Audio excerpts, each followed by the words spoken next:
Okay, so that next year, you guys work on BlakRoc, which is basically a collab between you guys and a bunch of hip hop artists. Mos Def, Ludacris, RZA, Raekwon, Pharoah Monch, Q-Tip, Jim Jones, M.O.P., and rest in peace, Old Dirty Bastard. Now, how did this project come together? Through Dame Dash. Dame had he had two assistants at the time, and they were fans of us. And so Dame was wanting to do a rock rap collaboration, and one of the assistants are both put us in the mix. And so Dame reached out, and it was like perfect. It was perfect timing because at the time, Dan had put out a solo record, and we were kind of like going through this thing where we weren't sure what was up, and it gave us this great opportunity because we grew up listening to hip hop, and it was hugely influential to us. And here's Dame Dash calling us to like work on this thing, and he's like, come to New York, and I can get, almost any rapper you want. You just have to make the beats. So we were so stoked, and we came to New York that summer a few times and hung out with Dame in a few different studios, and it was so much fun. And so it was really the first time that we had left town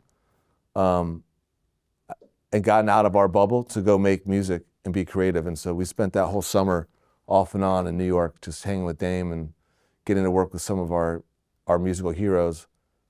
And what was another thing that was really nice about it too is up until that point, every time we made an album, every time we stepped in the studio, that meant that we had to go on tour for like 6 to 12 months straight. You know what I mean? So there was this constant built-in pressure. But with this BlakRoc album, there was none of that. It was purely just, let's go have fun in the studio, be creative, and collaborate with some people that we are really into their music. And it was exactly what we needed at exactly the right time. And it catapulted us into our next record. Well, Dame Dash did some interviews. He claimed that he broke the Black Keys with this project. I'm not sure about this timeline, though, because you guys went number 14 on Billboard before then, so I don't know how you could break someone that's already top 15 on Billboard. Yeah, I don't think it's true, but it definitely did something for us creatively. It broke some barrier for us, where we started approaching how to make a song way differently.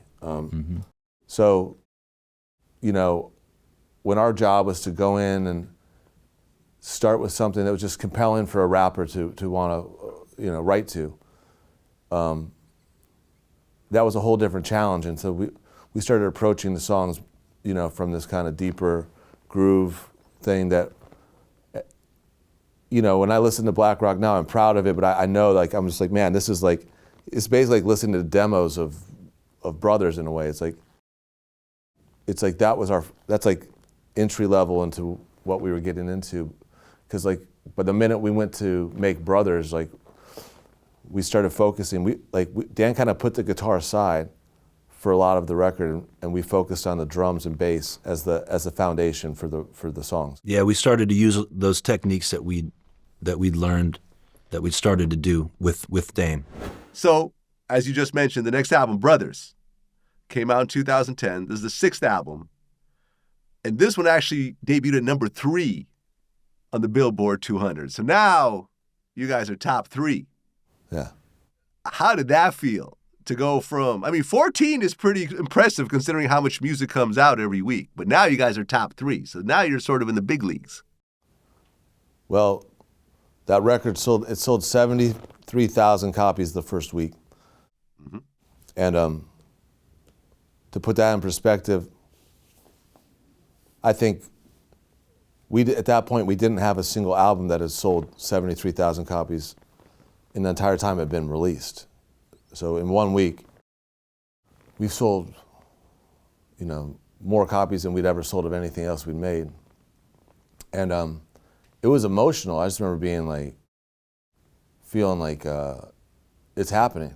It's maybe happening, And because the other thing that was happening, although our chart success was, just happening, we had started at the smallest venue you can kind of start at, this small little place in Brooklyn, and then Mercury Lounge, and then Bowery Ballroom, Irving Plaza, Terminal 5, Roseland. I mean, we had worked our way up to this thing. By the time we were, Brothers came out and that happened, we were able to do like 6,000 tickets in New York. And it became very clear after that tour on that album that the next, as long as we didn't make a stinker for the next album, we would be in arenas. And I think at that point, prior to that happening, it wasn't necessarily in play, you know, but it became, that summer of 2010, I was living in New York. We were touring a lot, but every time I come back to New York, I would walk into a restaurant or a bar, and I swear I would hear it every single place I went. I was hearing our music everywhere, and I could feel like a zeitgeist shift. And that's the first time I felt pressure. I felt like this. It went quickly for me from feeling really proud to feeling like, oh, we can't fuck this up. Yeah.